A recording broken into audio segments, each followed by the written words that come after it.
you had an eye and a thought to realize like there's no storefronts with '90s and 2000s. So with that being said, you being a owner and operator of your own stores and being the head of that, how do you figure out, okay, this is where the trends are going. This is what I need to look into. This is where I need to point my resources into. Um, it's a balance. It was a balance between data and gut instinct Mm. for real. Because going into the mall, there was no vintage stores in the mall at all.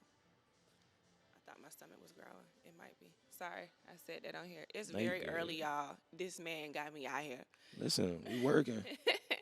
um, but yeah, when I had my downtown store, I didn't have to forecast anything. Like we Mm. would just, I would buy whatever I wanted by Mm. the thousands. Like I sourced from my wholesale vendors at the time, Okay. and I would just buy whatever I liked for the season, create the images that I wanted to do behind it. We would shoot it and everything, and that's what I would sell. And we would throw an event and it would sell out, and that's just how I would move. Like there was Okay. no flow because it was more boutique style. Mm.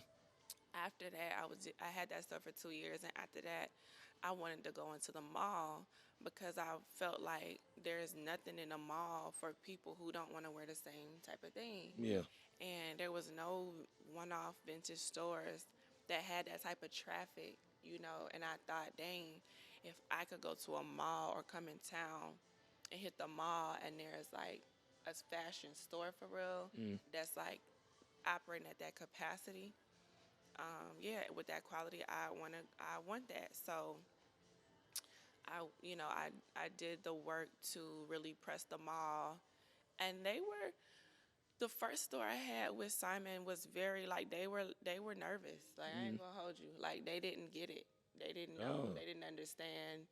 Luckily, there was a lady on the board from another. She had come from another city, Mm. so she knew that vintage was popping up north. So she was like, she was basically like help convince them like I think this could do well. Mm. And yeah, so we went there to Florida Mall, and yeah, that was the first vintage store in any mall.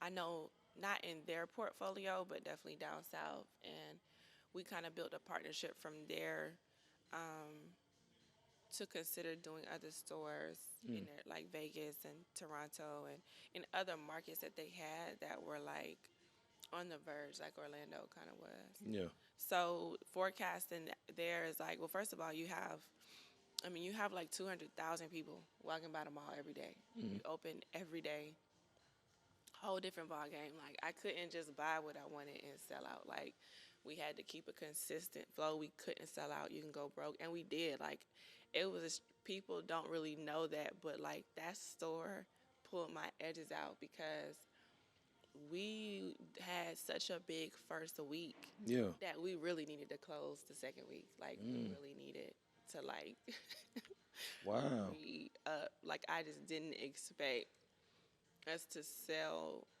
basically an entire inventory of a store in a weekend. Okay.